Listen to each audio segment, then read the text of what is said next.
ही लड़की ने अपने प्रेमी को गले लगाया, अचानक उसके पीछे से अजीब से बहुत सारी लकड़ियां टेंटेकल्स निकल आए और अगले ही पल उस लड़की को उत्तर पश्चिम की ओर खींच ले गए। लेकिन ठीक उसी समय वह लड़की बिस्तर पर चौंक कर उठ बैठी। यह सब एक भयानक सपना था।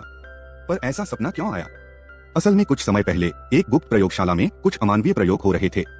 जापानी सैनिक गांव के निर्दोष लोगों को पकड़कर भयानक प्रयोग कर रहे थे। वे एक राक्षसी प्राणी बनाने की कोशिश कर रहे थे। तभी खतरे में फंसे लोगों को बचाने लड़की वहां पहुंच गई। उसने राक्षस का ध्यान अपनी ओर खींचा और अपनी फुर्ती और आकार का फायदा उठाकर एक मजबूत लोहे के कमरे में घुस गई और दरवाजा बंद कर दिया।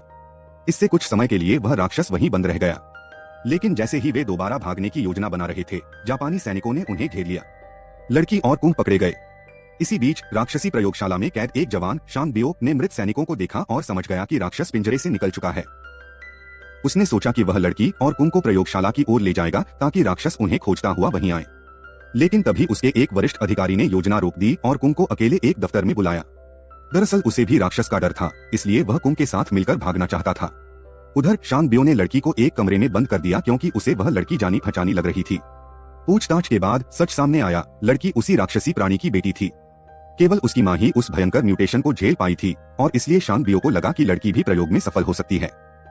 शान बियो ने उसे पानी के बहाने राक्षसी सीरम पिलाने की कोशिश की, लेकिन लड़की सतर्क थी और उसने वो पानी नहीं पिया। फिर भी शान बियो के इरादे और भी घिनौने हो गए और उसने लड़की को एक अंधेरी कालकोठरी में बंद कर दिया। वहीं दीवारों पर उकेरे गए शब्दों थे लड़की को पता चला कि उसकी मां को भी यहीं कैद किया गया था। इससे पहले कि वह इस दुख से उबर पाती, जापानी सैनिक उसे फिर से उसी राक्षस वाले अंधेरे तहखाने में ले गए। इसी का परिणाम था वह डरावना सपना। नींद से जागने के बाद लड़की को समझ आया कि यह तो एक बुरा सपना था। असलियत में कुंभ ने उसे बचा लिया था और तब उन्हें पता चला कि वही राक्षस असल में कुंभ की मां थी। कुंभ ने लड़की को सब बताया और दोनों ने गांव वालों को बचाने का निश्चय किया। तभी ने खिड़की से पर्दों की रस्सी बनाकर बाहर निकलना शुरू किया। लेकिन तभी जापानी सैनिक फिर से पीछे। कुंभ और लड़की ने तय किया कि वे दोनों आखिरी में निकलेंगे ताकि बाकी लोग सुरक्षित। गोलियों की बौछार के बीच कुंभ ने लड़की से पहले जाने को कहा, लेकिन जैसे ही वह नीचे पहुंची, उसने देखा कि कुंभ ने ऊपर से रस्सी नीचे फेंक दी। शायद वह खुद को बलिदान देने जा रहा था।